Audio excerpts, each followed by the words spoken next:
Okay, the next template is just showing you how to watermark a photo.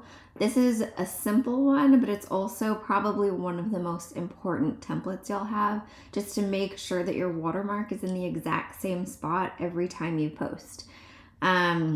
So let me start. Okay, there's something that I have to tell you about this watermark. Okay, so this little frame, it's set up as a square. So if you have a square file that is already cropped to a square, it'll fit really nicely. If yours happens to be longer or like skinny and tall, it won't work in this. So you'd just have to delete this, and then you'd have to add it just as its own picture, not using this frame. So first I'll show you with the frame. I'm gonna go over to uploads.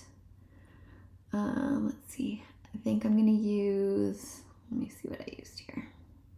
I used this light watermark. So I'm gonna go back here. I'm going to put that in there. Okay, so it looks fine because I had a square file. If I didn't have a square file, what I would do is with nothing selected, actually this won't work because there's a frame here. Let me put this photo in first. See, I'm using this closet. All right, slide that in there. This is what it should look like at the end. I'm gonna lock these real quick so I don't mess them up.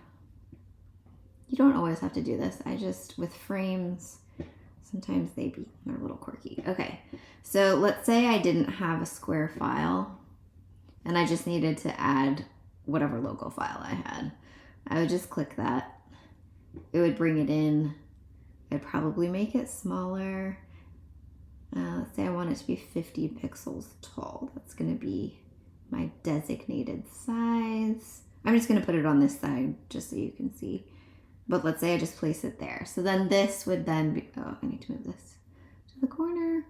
This would kind of be how you would bring that in if it wasn't a perfect square. And then you could just delete this. Right now it's locked. But if I unlock that and then delete it. And then the other way is if you do not have a logo file or a watermark at all, you can just add a text box. Type in maybe the initials. I would, with that selected, you can go and choose your color and make it white. And again, just place it where you need it. So here you can see these little margins pop up. You can either do it inside the margin. You can choose whatever you want as long as you have it in the same spot all the time. I'm gonna delete this. And then another way to kind of cheat on positioning, I do this all the time. If you go over here to elements, I recently used this little square, but otherwise you can go to shapes. You can choose a square. Just click on it, it'll bring a square in.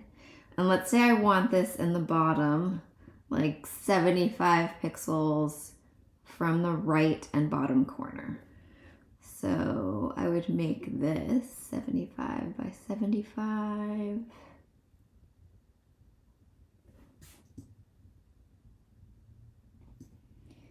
Okay, and then I just kind of put this in the corner.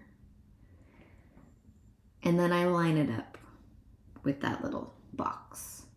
So sometimes that's what I do when I just need to place it quickly. You can't, there are other ways to do this.